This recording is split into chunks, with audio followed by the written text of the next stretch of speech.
o fermento dos fariseus e algumas admoestações. Posto que miríade de pessoas, várias pessoas, se aglomeraram a ponto de uns aos outros se atropelarem. Você já viu isso aqui, né? Já acontece lá na África, acontece gente até que morre, né? E até evento evangélico tem que ter cuidado. Muita gente, no meio de muita gente, é perigoso. Então, a ponto até de se atropelarem, passou Jesus a dizer, antes de tudo, e aos seus discípulos, acautelai-vos, quer dizer, tome cuidado do fermento dos fariseus, que é a hipocrisia. Então Jesus já estava mandando os apóstolos, os discípulos tomarem cuidado. O que é hipocrisia? É a pessoa querer ser aquilo que ela não é, querer falar aquilo que ela não vive, querer mostrar ou falar aquilo que no fundo no coração ela não representa, ou ela não faz. E o fermento que vai crescendo, que faz crescer, Jesus falou, olha, toma cuidado. E quem eram esses fariseus? Eram pessoas que estavam dentro das sinagogas, dos templos, e pregavam, ensinavam. Existe hoje ainda? Existe, gente. Por isso que a gente tem que tomar cuidado. Ainda hoje. O que a gente está lendo aqui não se refere só ao passado, se refere ao presente também. Então, vê na internet, vê na televisão, vê nas igrejas, temos que conhecer e saber separar o joio do trigo, saber o que aquele líder está pregando, aquela igreja está falando, se é só para arrebanhar mais pessoas, se tem uma motivação errada só de dinheiro, financeira, uma motivação só para encher a igreja. Porque não está falando farisaísmo, não está falando só de quem está lá fora, não, tá? De quem não é convertido ou se diz crente cristão, não. Ele está falando para quem está dentro das igrejas, ou das igrejas. Então já existia naquela época e Jesus falava para os discípulos, cuidado com o fermento dos fariseus. Eu não vou generalizar, mas a maioria, muitas das vezes, muitos irmãos estão procurando igrejas como nossa, aqui até que não, mas igrejas pequenas, até falávamos onde estão mudando o evangelho de Cristo, estão correndo atrás mais de fazendo coisas que estão promovendo só financeiramente a igreja como uma empresa, estão deixando de pregar o verdadeiro evangelho. E assim vai o modismo, vai spam, mas está crescendo. Às vezes não é bom, de forma errada não. Então Jesus já fala para os discípulos, cuidado com o fermento dos fariseus, que é a hipocrisia. Aí continuando, verso 2, porque nada há encoberto que não venha a ser revelado, e oculto que não venha a ser conhecido. Dure o tempo que for, pode durar 5, 10, 20 anos, 30 anos. O que estava em oculto uma hora vai aparecer. Então aquilo que eu sou sempre vai falar mais forte do que aquilo que eu falo. E você também. Aquilo que você é, não adianta falar. Uma hora vai aparecer, a máscara vai cair. E a gente vai mostrar quem a gente é. De fato e de verdade. Na família, na casa, na vizinhança, aqui dentro da igreja.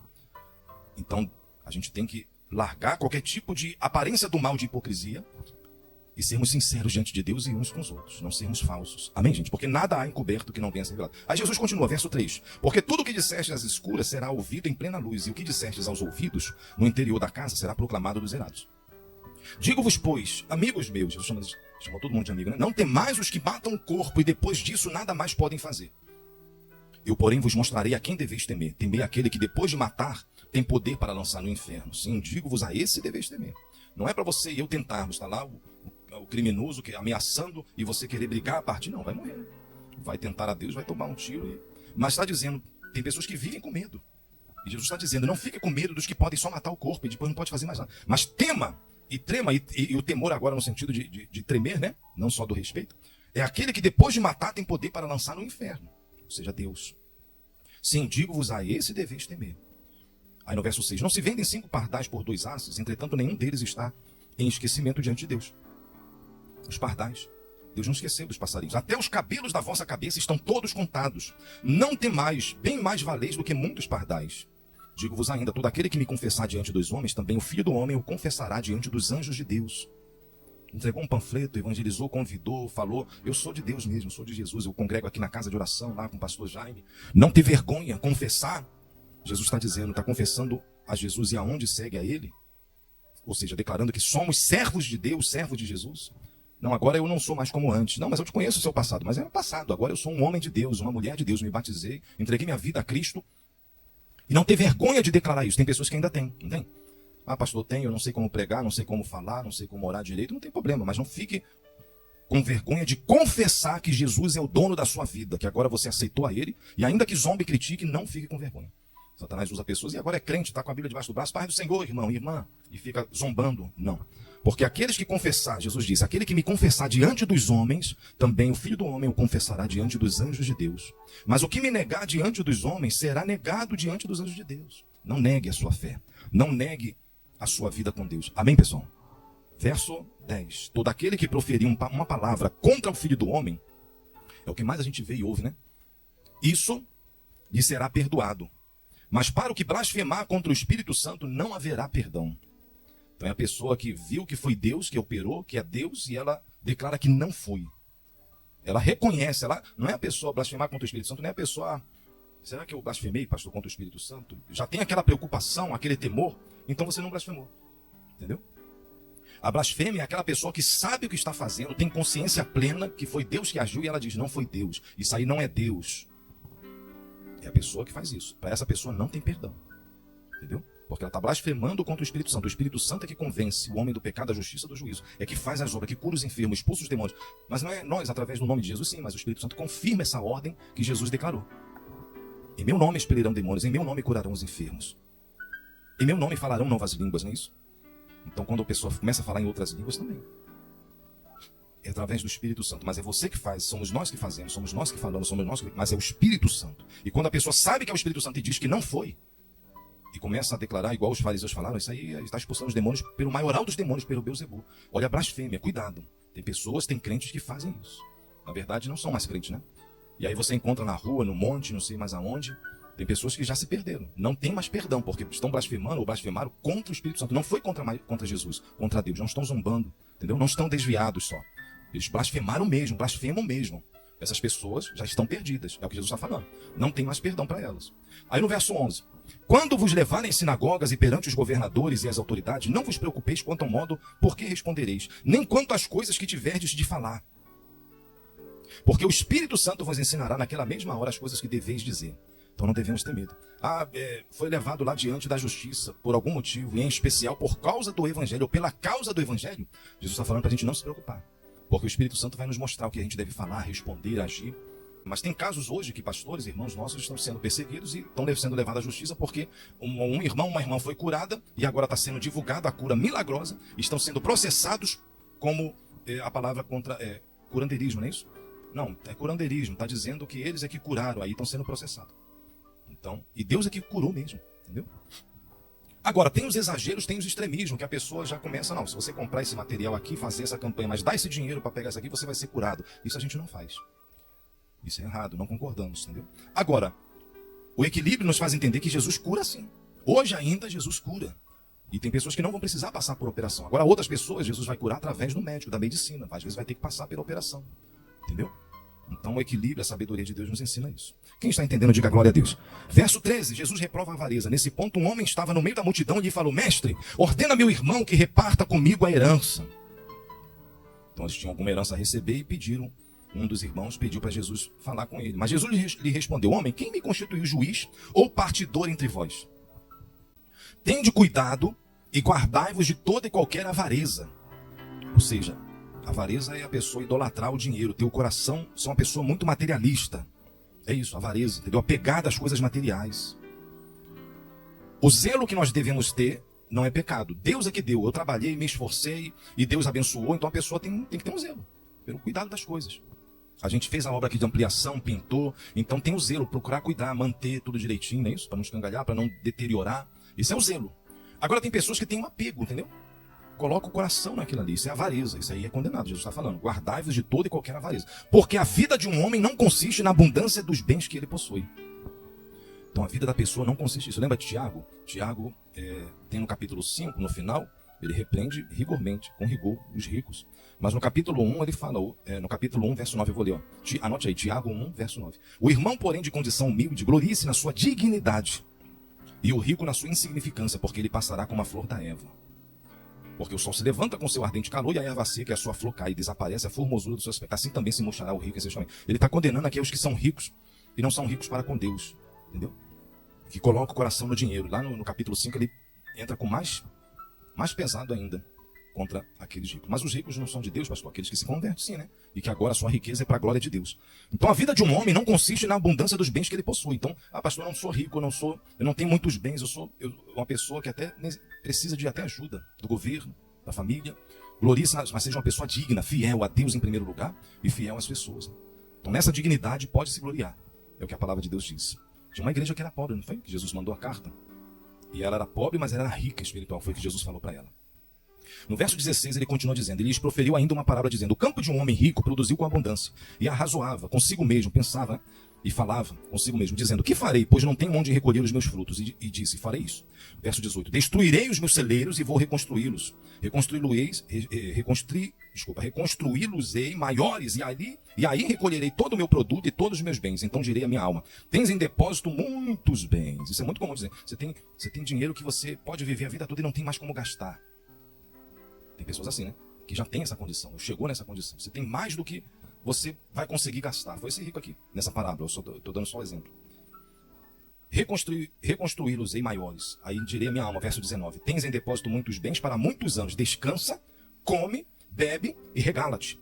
Aí verso 20, Jesus diz, mas Deus lhe disse, louco, esta noite te pedirão a tua alma. Satanás.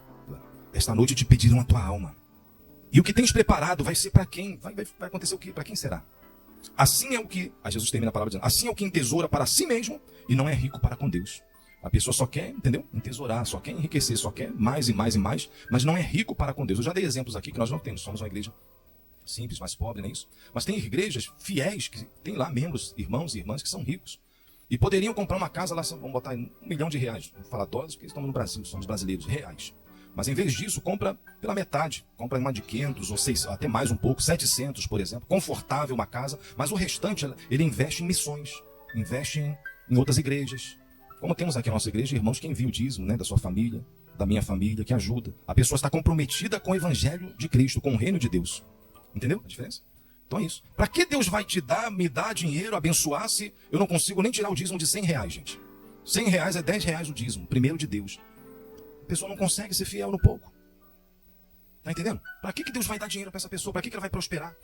Por isso, na parábola, em outra parábola, o mordomo infiel, Jesus diz, seja fiel no pouco, que sobre o muito te colocarei.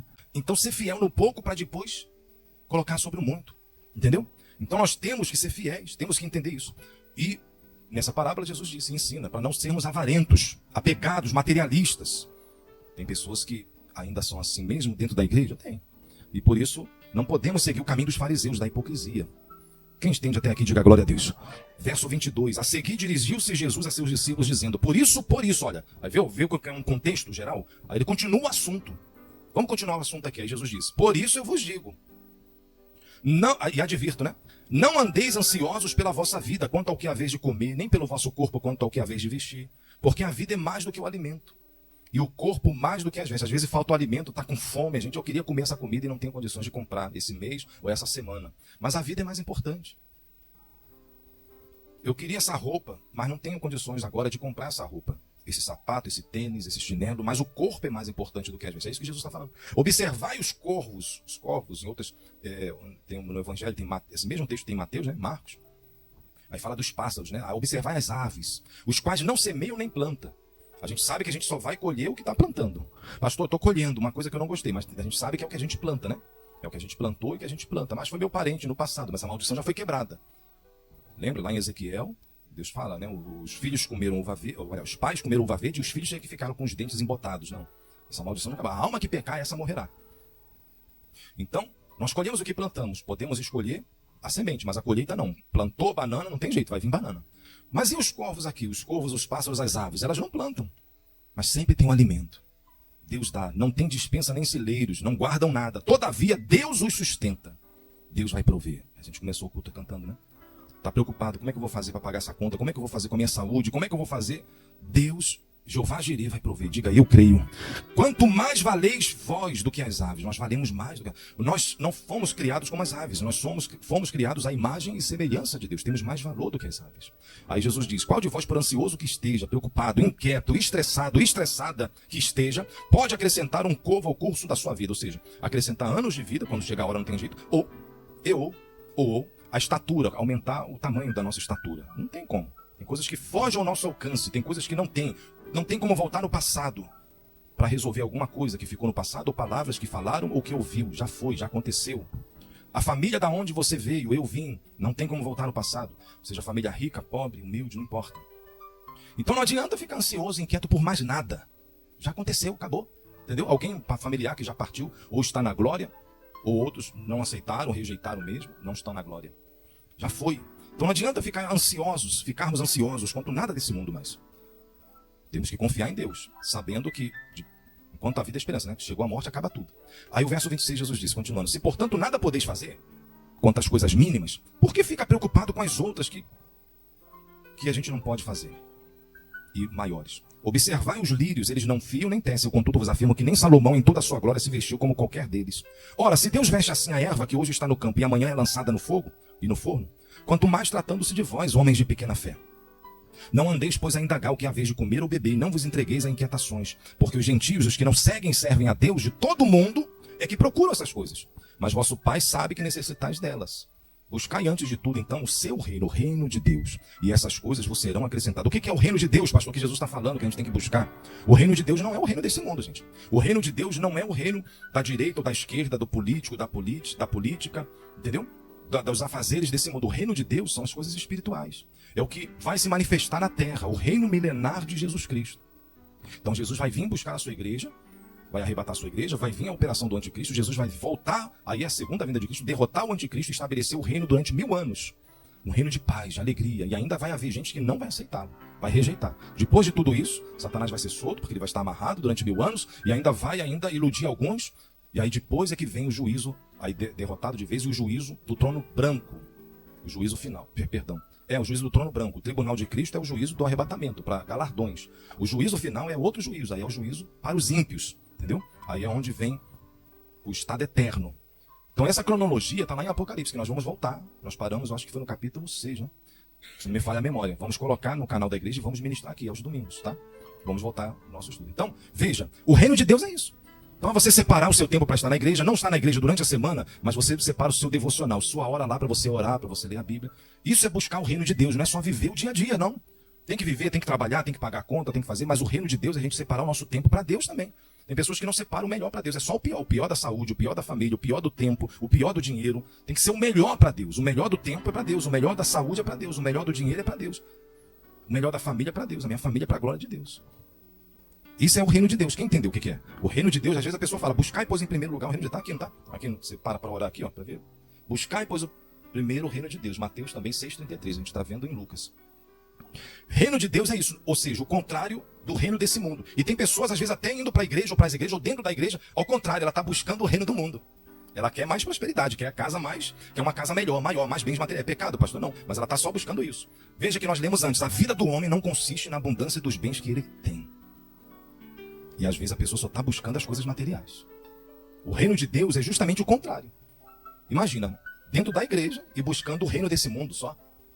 Não é pecado prosperar, entendeu? Ter saúde, uma prosperidade, uma boa casa, família, um automóvel, sei lá, uma moto, ou que não tenha, mas tenha condições de pagar e sair de Uber para lá e para cá, ou administrar, mesmo sendo pouco, ela poder fazer quando precisar. Isso é bênção de Deus, é prosperidade. Mas tem pessoas que não estão buscando o reino de Deus, estão buscando essas coisas dentro da igreja. Isso é o contrário. O que Jesus está falando é o contrário. Buscai antes, vosso Pai sabe que necessitais dela. Buscai antes de tudo o seu reino. O reino de Deus é que é isso. E essas coisas que vocês precisam, vai ser acrescentada, vai vir, entendeu? Vai acontecer. Quem está entendendo? Amém, gente? Aí diz o 32, não temais, ó pequenino rebanho. Vamos adiantar, né? Porque falta muito. Porque o vosso Pai se agradou em dar-vos o seu reino. Aí é onde muitos interpretaram que Jesus vai vir buscar um pequeno rebanho, não um grande rebanho, né? Mas não é isso que Jesus falou também. Pode ser. Mas não é exatamente isso. Jesus disse, não temais, ó pequenino rebanho, porque vosso Pai se agradou em dar-vos o seu reino. Por enquanto era pequeno, e foi se expandindo, está se expandindo, mas ainda é pequeno, né? Diante do tamanho do mundo. Aí diz, vendei os vossos bens e dai esmola, fazei para vós outros bolsas que não desgastem, tesouro inextinguível nos céus, onde não chega o ladrão, nem a traça consome. Porque onde... Aí ele explica o porquê. Não é porque você e eu temos que vender tudo e sair dando. Alguns têm. Você lembra do jovem rico? Para ele, Jesus disse, olha, vai e vende tudo que você tem e dá aos pobres, e terás um tesouro nos céus. Para Zaqueu, que até fez algumas coisas erradas, mas Zaqueu se converteu e disse, olha, eu vou dar metade dos meus bens, metade. Jesus não mandou ele fazer nada, mas ele disse, eu vou dar metade o jovem rico, Jesus mandou ele vender tudo, né, e dar aos pobres. Para Zaqueu não, ele falou para Jesus, falou, ele que falou para Jesus, eu vou dar metade dos meus bens, e se eu errei com alguém, ou roubei, eu vou restituir 4 vezes mais. Aí, o jovem rico, a palavra diz que ele saiu triste, porque ele era muito rico. Porque ele dizia, eu guardo os mandamentos, eu faço isso, faço aquilo outro, entendeu? Por quê? Qual a diferença, gente? Você entendeu a diferença? Porque Jesus conhece o nosso coração, Jesus sabia o que estava no coração do jovem rico, e sabia o que estava no coração de Zaqueu. Aí Jesus fala, desce para Zaqueu, porque hoje houve salvação. Eu vou lá na sua casa, hoje salvação. O jovem rico não houve salvação. Então veja a diferença, entendeu? Então aqui não é para todo mundo fazer isso, vende os seus bens. Aí o verso 34 ele fala, porque onde está o vosso tesouro, aí estará também o vosso coração. Então tem pessoas que tem que fazer isso mesmo, tem que ser tudo. Porque o coração dela está nas coisas materiais. Então ela tem que estar tudo às vezes. Às vezes ela tem que se desfazer mesmo. Igual o jovem rico, porque foi uma prova, né? Foi para ele se desfazer do seu coração. Já Zaqueu não, se converteu e não, ele estava convertido. Aí, tá vendo? Aí continuando aqui, verso 35, vamos adiantar. Cingindo esteja o vosso corpo e acesas as vossas candeias, sede vós semelhantes a homens que esperam pelo seu Senhor, ao voltar, ele das festas. É uma outra parábola, né? De casamentos. Os homens servos estavam esperando o seu chefe voltar das festas do casamento, para que quando vier e bater a porta, logo lhe abram.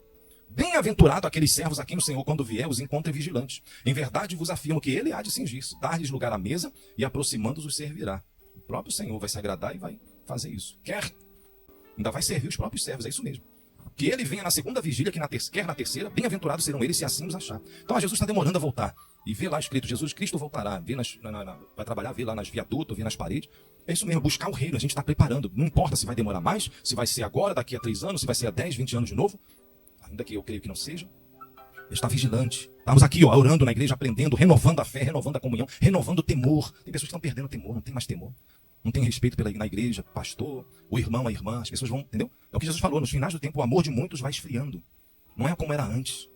Mas Jesus está falando aqui que tem que ser o contrário. Está demorando, então mesmo que demore 40, 50 anos, eu tenho que renovar isso, entendeu? E não me deixar levar pelo comodismo.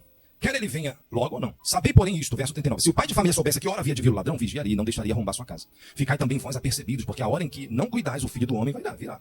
Então Pedro perguntou, Senhor, profere essa parábola para nós ou também para todos? Disse o Senhor, quem é, pois, o mordomo fiel e prudente, a quem o Senhor confiará os seus conservos para dar-lhes o sustento a seu tempo? Bem-aventurado aquele servo a quem o seu Senhor, quando vier, achar fazendo assim. Verdadeiramente vos digo que lhe confiará todos os seus bens. Mas se aquele servo disser consigo mesmo, meu Senhor tarda em vir, e passar a espancar os criados, as criadas, tratar mal os outros, a comer, a beber e a embriagar-se, virá o Senhor daquele servo em dia que não o espere em hora que não sabe castigá-lo-á, lançando-lhe a sorte com os infiéis. Olha isso aqui que é muito importante. Aguça os ouvidos agora para ouvir isso aqui, 47 e 48. Aquele servo, porém, que conheceu a vontade de seu Senhor e não se aprontou, nem fez segundo a sua vontade, será punido com muitos açoites. Aquele, porém, que não soube a vontade do seu Senhor e fez coisas dignas de reprovação, levará poucos açoites. Aí vem o terceiro. Mas aquele a quem muito foi dado, muito lhe será cobrado, lhe será exigido. E aquele a quem muito se confia, muito mais lhe pedirão. Você entendeu? Então preste atenção, vou dar esse exemplo que você vai entender. Você não vai ser cobrado como o pastor vai ser cobrado de certas coisas. Eu tenho uma responsabilidade maior. Mas a vida individual é a mesma com Deus. Mas tem coisas, tem situações que são diferentes. E algumas bênçãos, algumas revelações, algumas situações que Deus dá mais para um, para outro, que permite a pessoa ter, é para ela administrar e ela vai ser cobrada mais do que outros. Então preste atenção, gente. Porque Jesus é fiel. Porque, Deus é bom, Deus é amor, glória a Deus, eu amo Jesus, Jesus me ama. Sim, esse é o evangelho do amor de Jesus Cristo. Mas há pessoas que não tem, os outros textos vão nos mostrando que o reino de Deus é um reino de justiça. Não foi que a gente leu? Buscai o seu reino, antes de tudo o seu reino. Aqui em Lucas está só o reino. Em Mateus 6,33 está, buscai, pois, em primeiro lugar o seu reino e a sua justiça. O reino de Deus é justo, tem justiça. Então aquele servo que não conheceu, vai levar poucos açoites. Aquele que conheceu a vontade e não se aprontou, vai levar muitos. E aquele a quem muito é dado, muito mais vai ser cobrado, mais exigido. A pessoa tem um conhecimento maior das coisas espirituais, das coisas de Deus. Para que esse conhecimento? Então ela tem que ajudar as outras ovelhas, os outros irmãos. Entendeu? É para isso. Vai ser muito mais cobrado aqueles que têm mais, ou que receberam mais, do que outros que não, que chegou agora, está começando no evangelho agora. Deus é justo. Quem entendeu isso aí? Diga glória a Deus. Aí continuando para a gente terminar. Jesus disse, traz fogo e dissensão à terra. Eu vim para lançar fogo sobre a terra. E bem quisera que já estivesse a arder. Que aí aquele dito popular, né? Olha, o primeiro mundo acabou em água, né? Agora vai. Não tem esse dito popular? Agora vai acabar em fogo, não é isso? Mas é mesmo. Por causa da guerra nuclear, a terceira guerra, quando virá, o anticristo quando se reunir, e aquilo que está lá em Apocalipse, aquela profecia que os céus cairão, aí Joel, né? E Apocalipse fala de outra forma. Os elementos irão se desfazer, as estrelas caindo. Então esse fogo aí da guerra nuclear e outras coisas mais que virão. Aí Jesus disse, verso 50, isso há mais ou menos, né? 2025 anos atrás.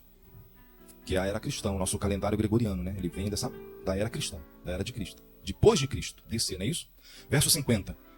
Tenho, porém, um batismo com o qual hei de ser batizado. Esse não era o batismo nas águas. Veja que Jesus já tinha se batizado. É o batismo de fogo, o batismo da prova, o batismo de ir para a cruz. E quanto me angustio até que o mesmo se realize. Supondes que vim para dar paz à terra? Não.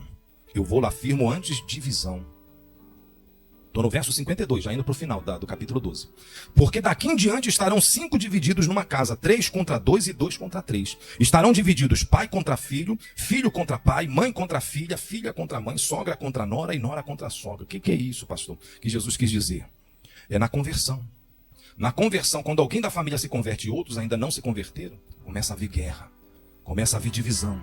Não, mas não vai sair comigo agora, não vai para a festa, não vai ver esse filme, não vai ver essa novela, não vai...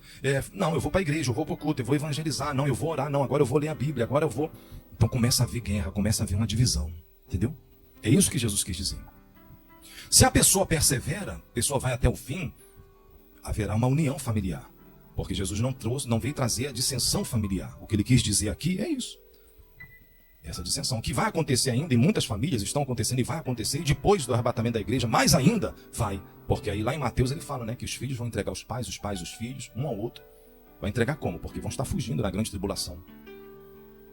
E vão ser perseguidos. Então esse texto aqui se refere a isso. Esta parte, essas duas partes também. Quando a pessoa quer o reino de Deus, começa a haver divisão na sua casa. Agora, quando se une toda a família, e olhando só para o autor e consumador da nossa fé, Jesus Cristo, há uma união, há uma reunião, né? Seguindo o mesmo propósito. Qual o propósito, pastor? Igreja A, B, C, D? Não. O reino de Deus. Buscai, pois, antes de tudo, o seu reino, o reino de Deus. Jesus não veio trazer igrejas, veio trazer o reino de Deus. E aí, no reino de Deus, existem várias igrejas. Aí vem as igrejas de Apocalipse. Tem igreja que está deixando a Jezabel entrar. Tem igrejas que estão deixando a doutrina de Balaão. Tem igrejas que deixou o primeiro amor, o melhor amor, entendeu? Tem várias igrejas. A gente tem que ser como, pastor? A igreja de Filadélfia, fiel até a morte. Quem entendeu, diga glória a Deus. Aí terminando então agora sim, 54 até o 51, a gente termina o capítulo 12. Disse também às multidões, quando vedes aparecer uma nuvem no poente, logo dizeis que nem chuva, que vem chuva, e assim acontece. E quando veio de soprar o vento sul, dizeis que haverá calor, e assim acontece. Hipócrita, Jesus já chama. Sabeis interpretar o aspecto da terra e do céu, e entretanto não sabeis discernir esta época? E por que não julgais também por vós mesmos o que é justo? Quando fores com teu adversário, ou seja, não precisa do irmão, da irmã, nem até do pastor. Você sabe o que é certo e o que é errado, que isso aqui pode me levar ao prejuízo, ou a desagradar a Deus, então não vou fazer. Isso daqui está errado, ou isso daqui... Eu tenho que fazer, eu não estou fazendo, eu tenho que passar a fazer mais, orar mais, ler a Bíblia, jejuar, dizimar, ser fiel. Amém? Então, você já sabe o que é justo.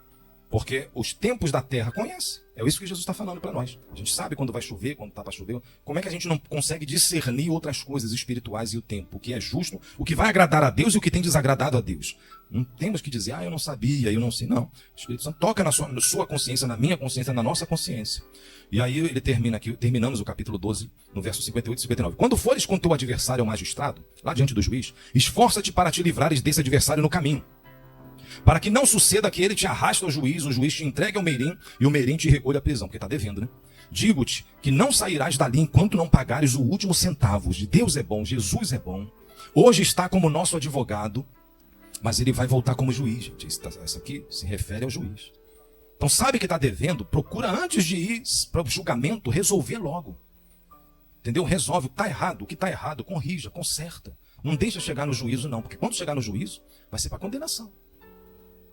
O juízo que não vai ser para condenação, que diz lá em Romanos 8, portanto agora nenhuma condenação há para que está em Cristo. É para os cristãos. Então haverá o juízo do trono, o juízo do tribunal de Cristo, né? Não é do trono branco, é o tribunal de Cristo para galardão, para a gente receber os galardões. Não é para condenação. Mas o trono branco, que é esse que Jesus está falando aqui, é para condenação. Então antes de chegar, ele está falando, vai no caminho, procura se esforçar e resolver logo. Senão o juiz vai te arrastar para o tribunal. E aí na condenação vai entregar o meirim lá, os guardas, né? E vão recolher na prisão. E não vai sair dali enquanto pagar o último centavo. Só que depois não vai ter jeito. No juízo do trono branco, não tem jeito como voltar atrás, tá? A condenação é feita, o juiz vai dar a sentença, e a sentença é a perdição eterna. Então Jesus dá esse exemplo aqui, dos tempos atuais, do juízo, dos juízes e de quem está nos levando ao juízo, para poder negociar, fazer tudo antes, para não precisar ir para lá. Tem até nessas defensorias públicas, é isso, como é que é? Audiência de conciliação, não é isso? Ah, tá devendo pensão lá. É o que eu mais ouvi lá quando fui resolver o negócio da igreja, tá lá. Várias mulheres lá e os homens também. Não, eu fui intimado aqui para pagar pensão, foi juízo civil familiar, né? Civil e familiar. Então resolve antes da conciliação, senão depois vai ter que pagar. Vai para prisão mesmo. Então, espiritualmente falando, o que Jesus está querendo dizer é, tá errado, meu irmão, minha irmã. Resolve agora, entendeu? Não espera Jesus voltar, não espera as coisas acontecer, não. A hora é agora. Agora que a gente tem que se consertar e caminhar, buscar o reino de Deus. Então, o capítulo 12 é recheado de ensinos, de palavras que nos preenche. É um banquete, né? A palavra de Deus nos fortalece. Então, primeiro, não sermos hipócritas, né? Não andarmos com os fariseus, sabendo que não há nada em oculto que não venha a ser revelado. Uma hora vai mostrar quem você e eu somos. Não sermos hipócritas, sermos verdadeiros. Quem entendeu a mensagem, diga glória a Deus. Receba essa palavra de Deus, amém?